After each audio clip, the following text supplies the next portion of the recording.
Our teaching is on God's healing light. We will all have dark days in our life, but having an open heart to the Lord, He will guide us, strengthen us, and give us the wisdom that we need to get through. The key is to yield to His heart and accept what Jesus wants to give us. It's time to trust in His marvelous light.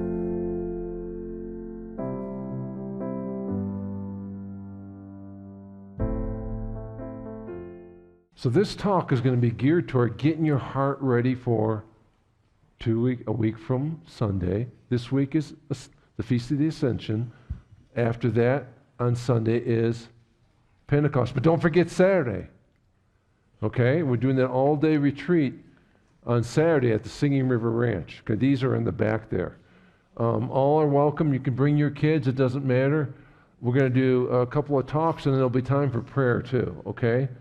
And again, I want to thank Kathleen for being here. She walked all the way up from Austin, Texas. And again, thank you for walking. I know you had probably a couple of pairs of shoes there. And again, all for IOTT. Yes. So, anyway, it's at the Singing River Ranch. I'm going to teach you a little bit more about the breath of God. And we're going to do 3 talks. And I'm going to also, just like that's sort of the same format I did last time when we had it last fall. And I taught how to meditate. So we're going to really get into the how-tos to meditating. If you're not meditating on a daily basis, you should be, because it brings you into intimacy.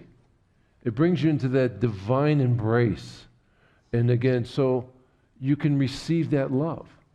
And again, so most of the time our schedules get so busy, we fill them with so many things, all right? But this is a way you could spend a Saturday. This is the Saturday, the same weekend as Pentecost. So that's why I geared the talks like this, about breathing, okay? In each talk, one will be geared toward the Father, one will be geared toward the Son, and one will be geared toward the Holy Spirit. So, and again, and then the 4th thing we'll do is we'll have time for prayer with each other. And again, and so let's just see where the Spirit goes with that. And again, and we'll let, so it'll start about 9 o'clock. And again, there'll be some music and praise and worship and things like that. And again, you'll bring your own lunch. But these are in the back there by the faith box. Okay? You probably need one. One in the mail too. Oh, did you? Okay. So tonight we're going to be on God's healing light, and it's not really like, oh yeah, that's nice. It's not a light subject because it's about relationship with the Trinity and how that light can just manifest your gifts, manifest your passion that the Lord has for you. So in the beginning of tonight, right before praise and worship, I talked about the incarnation, how the Eastern Church, again, everything's pointed toward the Epiphany, the 3 wise men. Everything in the Eastern Church is pointing toward that. You think it would be pointing toward Christmas Day. It's not. It's toward the Epiphany. And again, Christmas is important, but it's that light that comes into darkness. And Jesus is that light that comes into darkness. And then I left you with what the world does and how the world so badly hates Christians and how the world hates what we stand for. They hated Jesus. They killed him. They beat him. They punched him. He had emotional and physical abuse applied to his body. And then he died and was thrown into a tomb, and the tomb was sealed. Sometimes in our lives, we feel like we've been in this tomb and in this darkness, and we get so comfortable with it that we just sit there. Mm-hmm. And we sit there, and we turn to our attachments instead, whatever they might be. Food, it could be pornography, it could be whatever it is, the attachments that we try to fill that void, but we just stay in that tomb. And we learn to live in that darkness. But there's a light that wants to come in. And all you got to do is learn how to have a relationship, and the stone can be rolled away. Amen, yes. That tomb of Jesus is empty. He rose again. remember on the next week we celebrate the Ascension, right? Look at the Gospel of Mark, chapter 16. Right before Jesus is about to ascend, you know what he said? He turned to his buddies, the disciples, and he said, these are the guys who saw him after he died. They saw him die, but then they saw him rise again. They saw him many times, didn't they? But he speaks to their hearts and he says, what unbelief you have. These are people who saw him. But Jesus speaks into him and says, what unbelief you have. And then he rises and he says, he's going to send the Paraclete, okay? And again, for us, the Ascension is next week. We need to start to prepare ourselves. The reason why we're doing this talk is that you could think about letting that light in. Even if you say, well, I know all three persons of the Trinity. Well, maybe you could know them even deeper and even more intimately. When have you felt comfortable just sitting in that tomb in darkness? We've all been there. There's nobody in this room who hasn't. We've all been there. But can you let the light in? Can you let it in just a little bit? Even if you just crack it in just a little bit, it's enough light. That's all you need. So you can begin to heal. Sometimes we can be, like you said, so long in that tomb, and sometimes it can be from when we're just little children, and that's all we know. And then when you have that breakthrough, we've seen people have that breakthrough that didn't even know it was okay to step out because of their background. It's just unbelievable. So we're just challenging all of us, including us, where in your heart are you holding back some of that light of Christ to just really blossom forward? And when in your heart too, there can be areas blocked up. We don't even know they're blocked up because we've lived with them so long and they just feel like part of us.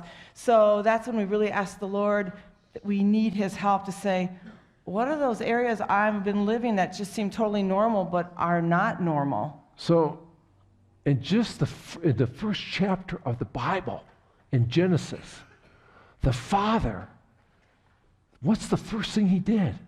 Listen to the line. This is verses 2 through 4. The earth was formless, a wasteland in darkness. Ooh, darkness.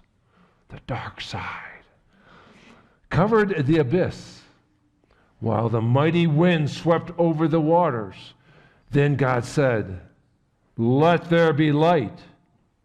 Now, he doesn't do it for a couple days later that the sun comes along and the moon. This is before any of that stuff. The light comes.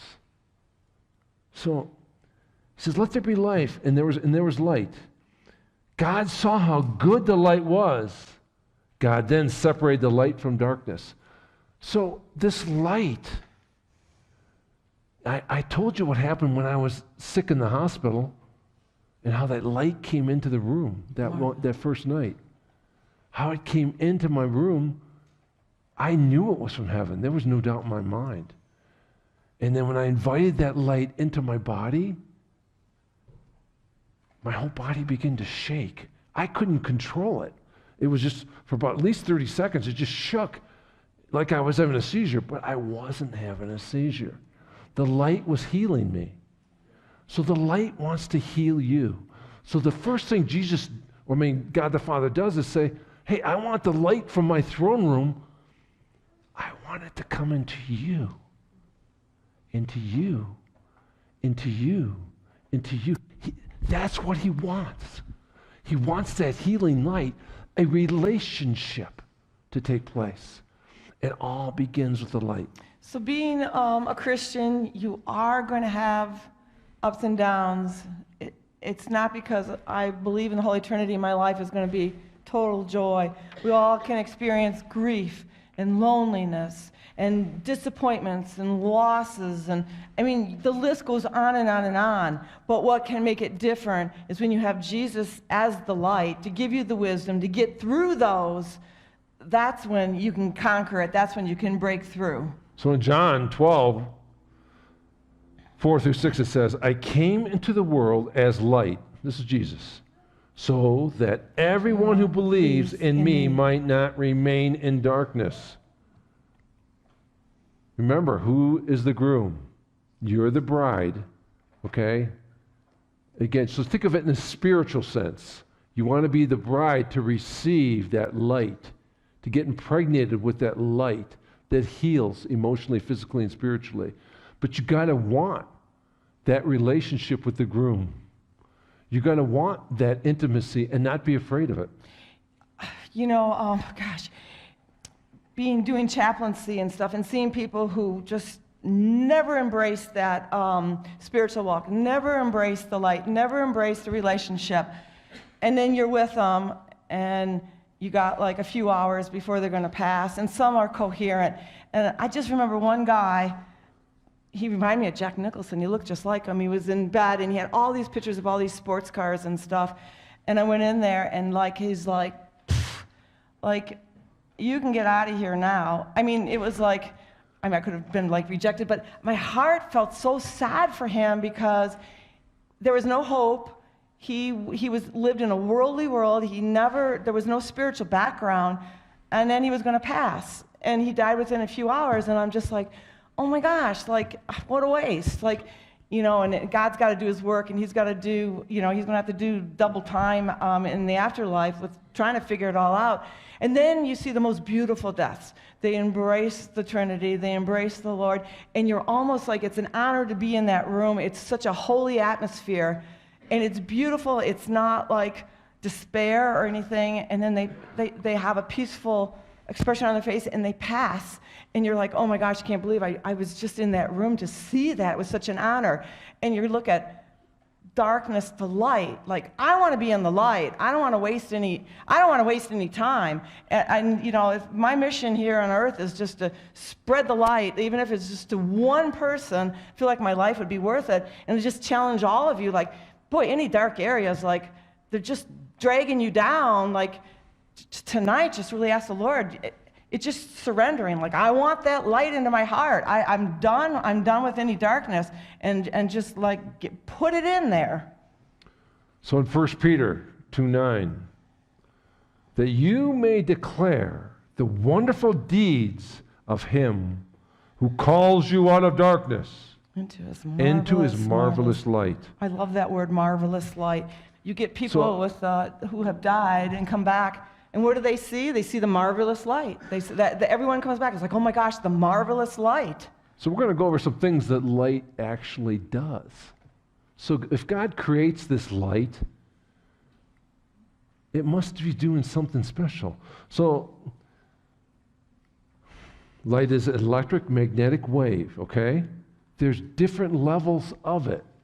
We know this scientifically, okay? All right? So there's different frequencies. If you have a red light, infrared light, it actually has a frequency to it. If you have a green light, it's a different frequency. Both can do healing on people in different ways, but you know what? There's just, the frequency is different, so it heals in different ways. So let's see, we have radio waves, microwaves, infrared, ultraviolet, X-rays, gamma rays. Again, so there's all these different types of frequencies with light. It's so symbolic when you think about it. Light kills bacteria, but then the God's light just kills with our sin and purifies us. And you think of light with a plant, with photosynthesis, it helps you grow. God's light, if we didn't have it, we just get stunted spiritually. There's so much symbology with the light in your spiritual walk. So lasers do wound healing. There's different types of light therapy. Light therapy for depression. Yeah, for depression. There's all different kinds. Some can kill bacteria. Mm-hmm. Okay? How many times do we need the light to come into areas of our life so we can transform? because I'm thinking and standing in darkness, and I don't know it. I think I'm standing in the light, but I'm not. And these thoughts that the evil one has given me, I stand in the wrong kingdom. So that light of the world, Jesus wants to come in. So there's, oh my God, photosynthesis. I mean, the light from the sun that comes in so that plants can grow. When you allow Jesus into an intimate relationship, you can grow. Yes. All right? So you see the idea of the light here? Helps to transform us. But you got to see the light. There's something more about that. He created it first for a reason. It was here first. Before he made animals, before he made man and woman, or any of that stuff. Plants, trees, before he did any of that stuff. There was light. There was a reason for that. Because the light needs to be our center. You know, how many times, too, with this decisions, when have you had a friend or a relative or anybody come up to you like, I don't know what to do with this situation. I don't know what to do about my job, or, I don't know what to do about, with relatives and that. And when you do it without Jesus, when you do it without his light and wisdom, they say about 50% of it, you're going to be off. And it's like, 50%? Who wants to make a decision on your own? And that's when you would want God's healing light in you to help you with the decisions in life so that they can be 100%, and we can open up our heart and make those decisions on God's way and not our own, because on our own, it's all about us. And when it's God's, it's all about Jesus. And if it's all about Jesus, it's going to be for our welfare, our good welfare. And that's just what the word says, just what you just said in Ephesians 5:13. Everything exposed by light becomes visible. So, are you so happy inside that tomb? Because you don't know what's on the other side of that door. This can be scary. It can be fearful. Well, I don't know if I should go do that. I don't know this. But if you just crack it a little bit, let the light in, and then you can be drawn out into the light, into this intimacy with God. I've heard this more than once when people are in that tomb and you're trying to pray with them for the Lord to really expose them what the truth is. I've heard this quite a few times from people. They'll say, at least I know what is in there. At least I'm safe. And then they'll go, I don't know what God would expect of me, and that scares me. I was like what? It's like, when you think about it, it's like, doesn't make sense. But if you've been in that tomb for a long time and it's humanly very, very, very safe, that stepping out can be very frightening at first. And yeah, God does want something, but it's going to be for your good instead of in a stinking cave in darkness. So, man likes to figure things out himself, or woman, okay? Human beings. They like to have things, and they like the control. We like control. I think it's more men. I'm just saying. Come out of your tomb. The man garage. All right. I lost my thought here. Wait, that's not in our notes. All right. So Jesus is our guide, okay? And that's who we want to connect with, okay? He's the light of the world. He's our guide. Isaiah 42:16 says, I will lead the blind, mostly women. I'm kidding. Only kidding. He's not. He scratched it out and said mostly women. To lead the blind in their journey by the paths unknown. I will guide them. And I will turn darkness into light before them and make crooked ways straight. These things I do for them, and I will not forsake them. So he wants to turn our darkness into light. All those places we feel comfortable and we go to, and again, it's like when my kids would grow, they'd suck their thumb or they'd have a pacifier. They were so comfortable in that, but then there's an age they get where it's time to get the pacifier out. It's going to ruin their teeth and everything, right? That you weren't like that, were you? No.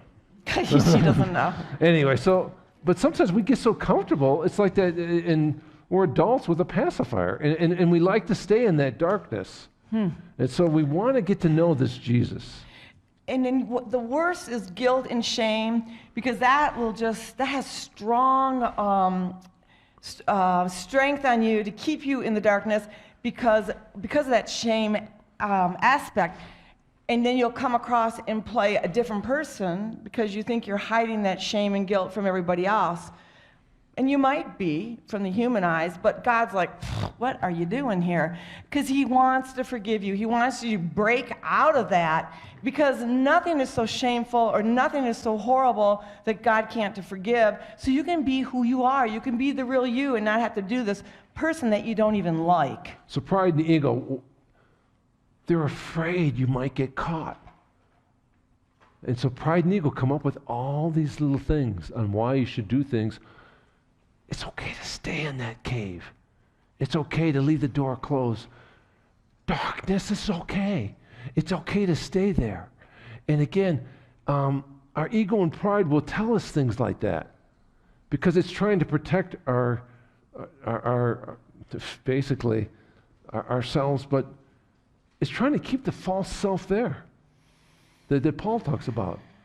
And it doesn't want you connected to the true self, the light. Okay? So it's like it's time to turn the switch up.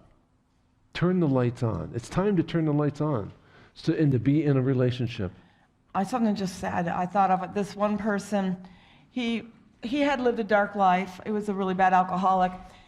But he just said, I'm just going to go to hell, and I know it. And I'm like, oh my gosh, you got to be kidding me. Like, he didn't believe there was transformation. He didn't believe God could forgive him. And he just died with that big fat lie in his heart. And I'm sure God had mercy on him. But to be that low and to be that dark in a cave and just say, you know what, I'm kind of done. I'm just going to go to hell. That was one of the saddest situations. In 2 Corinthians 4:6 says, for God who said, let the light shine out of darkness, has shone in our hearts to bring the light of knowledge of glory of God on the face of Jesus Christ. And then I'm going to tell one more story here, but in Colossians 3:15 it says, let the peace of Christ rule in our hearts. So if you're going to let that light in, that means you're going to release that shalom on your body. Yes. Did you feel that shalom when you got prayed over? I know you did. I could tell. Everybody could feel everyone it. In the room felt it. We were all getting healed just praying for you. Yeah, it was a gift. So I've shared this story before, so some of you have heard it. But so I had, this is probably back in the 90s. I had gotten a call from a friend of mine, and he said, hey, do you mind? One of my best friends, who's in the same industry I'm in, the insurance industry, his mom is dying, and again, she's got heart disease and different things, not cancer, but just a lot of medical issues, and she's got real high anxiety, and she's only had one kid, my best friend here, and he needs someone to come visit her. Would you go visit her? I said, well, sure.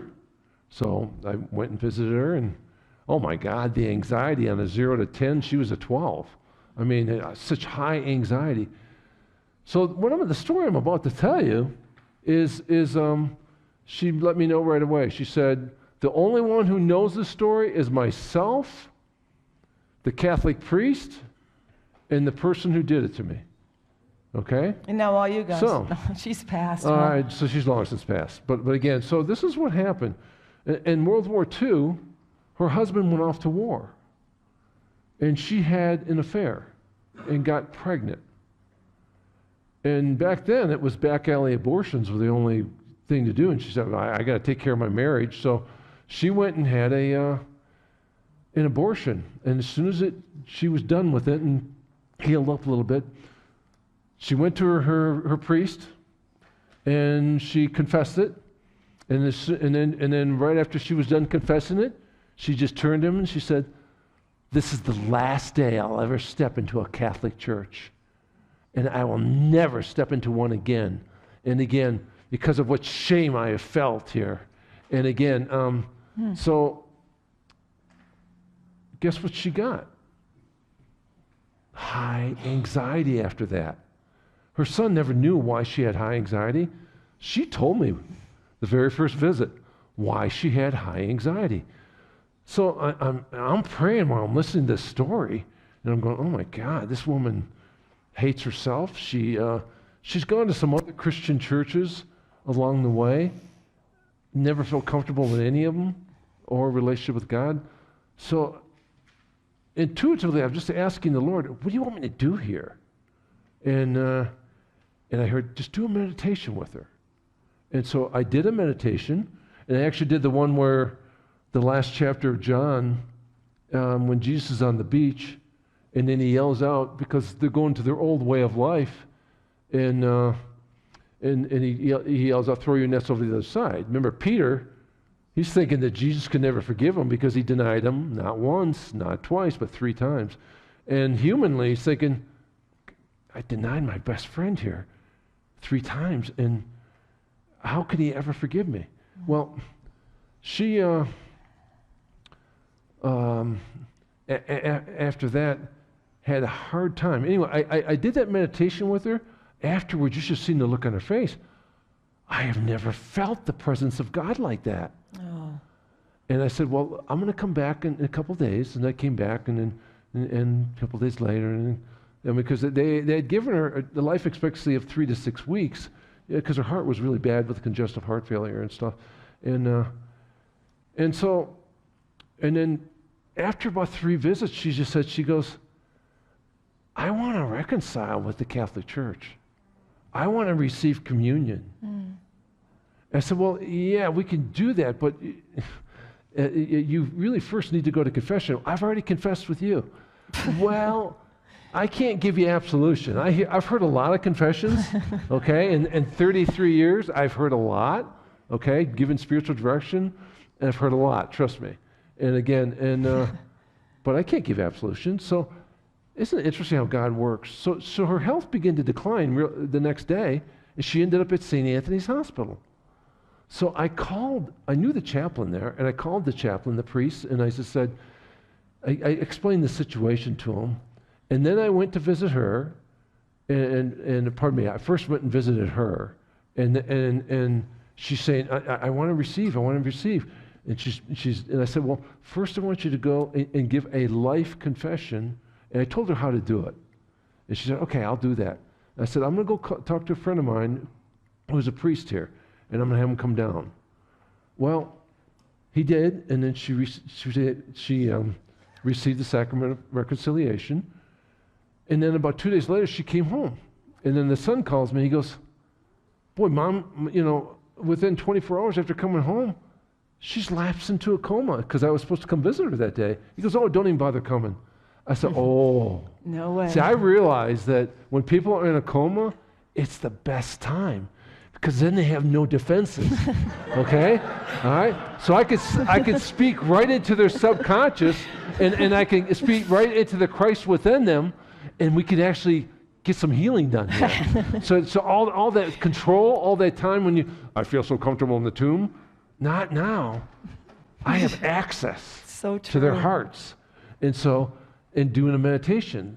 So I knew she had received the sacrament of reconciliation, so I got there, and she's in a coma. And then I'm talking to her. I did a little meditation, and then I said, now I have Jesus here. And I did the Our Father, and I'm just holding Jesus up there. She sits up. Now, her son is standing on my right. She sits up, her eyes open, and this white glow is around her whole body. The marvelous light. Now, I'm telling you, I've seen it before. You see pictures of auras of Jesus or saints with the light. I'm telling you, it's a real thing. I've seen it. And again, she stands up, and I'm going, whoa. and so she knows it's the real deal when I'm holding in my hand. I give her Jesus, and within a minute or two, she just rests back down peacefully. The look on her face was so full of peace. And by the way, her son said, what have you been doing with her? Her anxiety has gone from way up here, and it's gone way down here.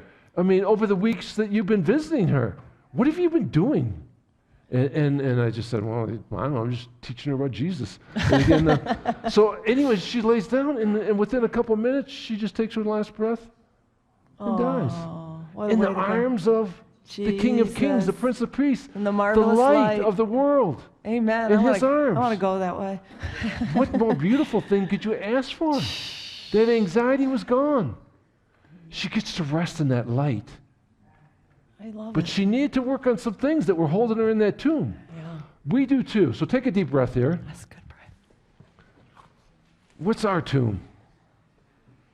Just get your feet flat on the floor, get your palms open and say, yeah, Lord, you know, I'm feeling so safe in that tomb. So safe. It's like the dead, like your dead body being there. I'm dead to what? To myself. There's no life. Jesus, can you help me crack that door just a little bit? So just a little bit more, Lord. Let a little bit more of that light in. Into all those areas. Who do I need to forgive? It's usually forgiveness issues that keep me there. Sometimes somebody else has done something to me and I need to forgive them. And don't be surprised right now. Some memories or faces or names come to you right now. Just remember them, and later you can go to Jesus and then you can work on that forgiveness. Sometimes you've been angry with God. Well, so-and-so died, or my child died, or this happened, or whatever it might be. And you've been holding on to that anger at God. He's a good God. He doesn't give you poison, doesn't give you scorpions. Jesus tells us that. The Father doesn't give you cancer. He doesn't give you depression. It's enough being locked up in that tomb for long enough. I want out. I want the light in so I can heal and I can have more of a relationship with the opposite sex, with whatever it is. Where am I needing healing, Jesus? The hardest thing to do is sometimes to forgive yourself. Take a breath in now. Jesus, show me the areas where I need to forgive myself, where I've had self-hatred and I've held on to things, so I can love myself. I can only do it through you. Let the light into all those areas of my heart. Jesus, light of the world, come into me and heal me. And we seal this with His most precious blood. Amen. Thank you for watching our video. Please pray for our ministry. If you feel moved to donate, please go to our website intercessorsofthetrinity.org. Look for the donate button or mailing address.